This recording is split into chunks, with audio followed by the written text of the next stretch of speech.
Hello, everybody, and thank you for joining us on another episode of 8 Questions in 8 Minutes. It's a program where we ask experts on clinical questions or questions that are clinically relevant, and with that, we can get some clinical tips. For today, we are going to be focusing on vegetarian nutrition. The myth and all this halo around the vegetarian, the pros, the cons, and all of that. Too much confusion at that front. And for that, we have with us the plant-powered dietitian, Sharon Palmer. Hello, Sharon, and thank you for joining us today on our 8 Question in 8 Minutes episode. All is well? I'm well. Thank you for having me on this program. I'm really excited to be here. Thanks. So we're going to start with our first question. Could you highlight some of the potential health benefits associated with a well-planned vegetarian diet? Yes, there's been a lot of research now that's documented consistent benefits for eating a vegetarian-style diet, reduced risks of obesity, heart disease is a big risk, type 2 diabetes, certain types of cancer. And we just see lower inflammation levels, lower blood pressure, lower blood cholesterol levels, better glucose control. So these are some of the biomarkers that are going into these health benefits. So that leads us to our second question. What are some common misconceptions or challenges people might face when transitioning to a vegetarian diet from a nutritional standpoint? Yeah, a lot of times I hear people think that it's going to be really complicated and hard. Like they don't know what to eat. I literally have people say, "What do I put on my plate?" So they think it's going to be very challenging, or they think it's going to take a lot of time, or even be very expensive.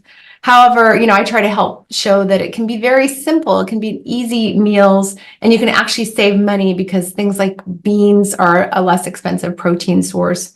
And then also people, wonder where they're going to get their nutrients. So those are some common barriers that people just need more education before they face that diet choice. Lovely. Now we're going to move to our third question. How do you ensure that individuals following a vegetarian diet receive all the essential nutrients they need for optimal health? Is that a challenge or not? Yes, that's a challenge. And I see a lot of people just focused on eating a plant-based diet without trying to balance it nutritionally. So they'll come to me and they're not eating a balanced diet, which is frustrating because they're not going to feel well and it's going to cause problems later on. They'll give up on their health goals. So what I try to recommend is starting with a balanced plate where it's half fruits and vegetables, a fourth of proteins. So that again could be like the beans, the lentils, the soy foods, and then a fourth of a grain. It could be brown rice or quinoa or amaranth, some kind of a whole grain. And then, by doing so, making sure your plate is variable, like you're not eating the exact same foods every day, you're varying your nutrients, having green leafy vegetables on the plate, making sure you're getting some calcium sources and having that variety and that balanced plate will ensure things like getting enough iron, zinc, and then vitamin D probably would need to be supplemented depending on whether you're having fortified foods or you're getting sun exposure. Those things can be variable. Lovely. And also, I know you are a big fan of the cooking skills to enhance the protein availability in the food. We're going to be addressing that shortly. Well, let's move into our fourth question. Are there specific population or age groups that might benefit more from a vegetarian diet in a clinical context, and why? Well, according to the position statement from the Academy of Nutrition and Dietetics, plant-based diets are appropriate for all ages. I mean, there's even research now that shows children have benefits immediately and later on. And we used to always know the later on, like, of course, you're building healthy behaviors, you should have lower heart disease. But we're now seeing children in the first decade of life with higher biomarkers like higher cholesterol levels, elevated glucose. So you're seeing immediate benefits. But I think really where the big group of benefits are for people like more in the middle years, when you're starting to really deal with things like type 2 and heart disease, the plant-based diet can really, help in those areas to help deal with those things, prolong life, higher quality life. Lovely, which takes us into our fifth question. What advice would you give to someone who wants to switch to vegetarian diet but has certain health conditions or dietary restrictions? You already gave something related to the movement and being mobile. What other clinical tips would you recommend? Well, I really think it's important to work individually with a clinician, like a dietitian or a healthcare professional who can really evaluate the medical condition. Like, for example, if you have celiac disease, it's completely possible to eat a plant-based diet while having celiac, but that's one layer of complication. So you'd need to make sure that you're sitting down with somebody and, planning a healthful eating pattern. Another example would be if you have multiple allergies, food allergies. And I have seen people, I've worked with people that want to eat a plant-based diet and then they're allergic to soy, allergic to nuts, and pretty soon it's getting really hard to plan a balanced diet. So you have to really be honest with people to see whether they can really, you might have to make some adjustments in the diet. Another example would be people that have certain health conditions like renal diets, although renal diets that require a very, very specific diet and lower in potassium and some of the things that we are in fruits and vegetables, right? So, however, there's emerging research that even a plant-based diet can help with renal diets because it's an antioxidant diet. And there is so much oxidative stress occurring in the body with, during dialysis and all these treatments. So there is a rationale for a more plant-based diet, but it's going to take a lot of planning with your dietitian. Let's move into our sixth question. How do you address concerns about protein intake for individuals on a vegetarian diet, especially in clinical scenarios? And I remember one of your statements, we do have around 20,000 different species of plants on Earth that could be used for different types of food. So I'm pretty sure proteins are quite abundant. But how do you address those concerns about protein intake for individuals on a vegetarian diet, especially in a clinical scenario? Yes, it's really important, that we help people plan their plate, their menu to make sure they're getting adequate plant protein. As I mentioned, things like pulses, those beans, lentils, peas, soy foods, nuts, and seeds, those are the richer protein sources. So making sure they're at every meal and snack and evaluating the nutrient needs of your client. Sometimes you may need to give them a high protein smoothie in between meals or a beverage or something to help supplement that.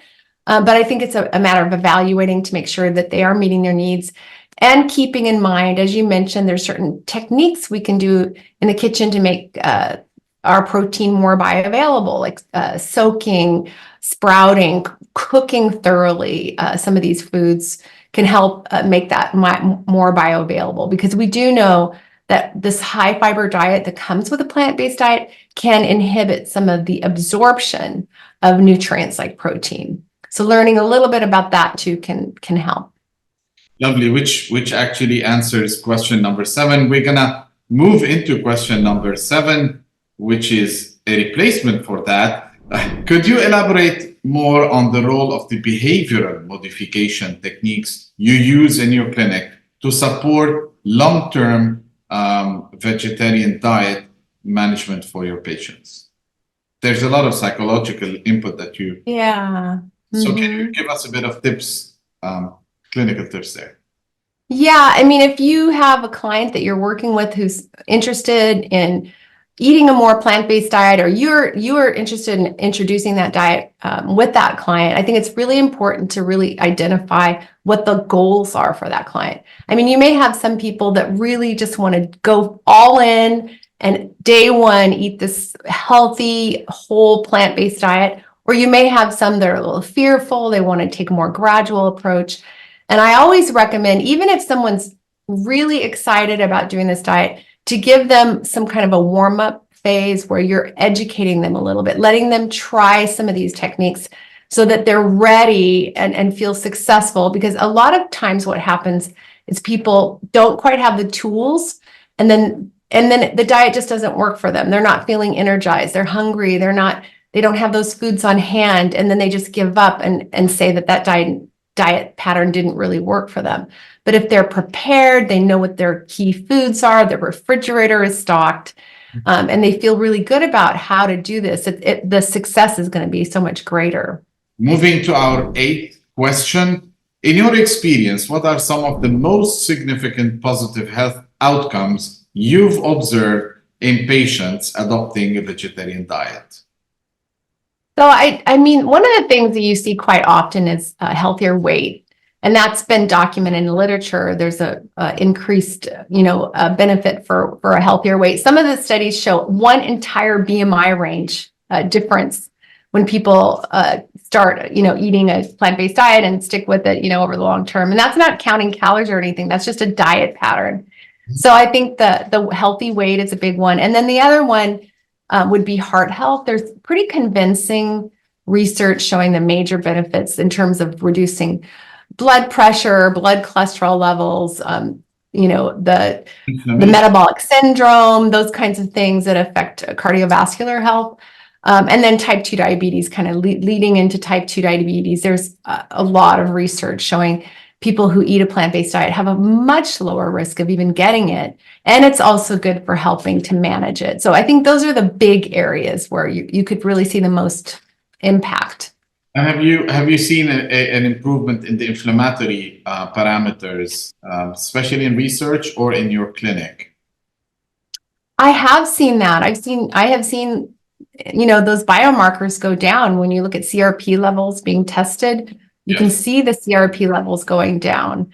So and of course that's in research too that shows that. And it would only make sense because there's such a large amount of fruits and vegetables consumed, foods that are filled with these anti-inflammatory compounds. So that just makes sense that we would see those kind of benefits. And in terms of timing, do you see the impact pretty fast, or is it something that takes a long time to see in the clinic? What I've seen is pretty quick. And, a lot of these benefits, even like cholesterol levels, you can see these benefits really quickly.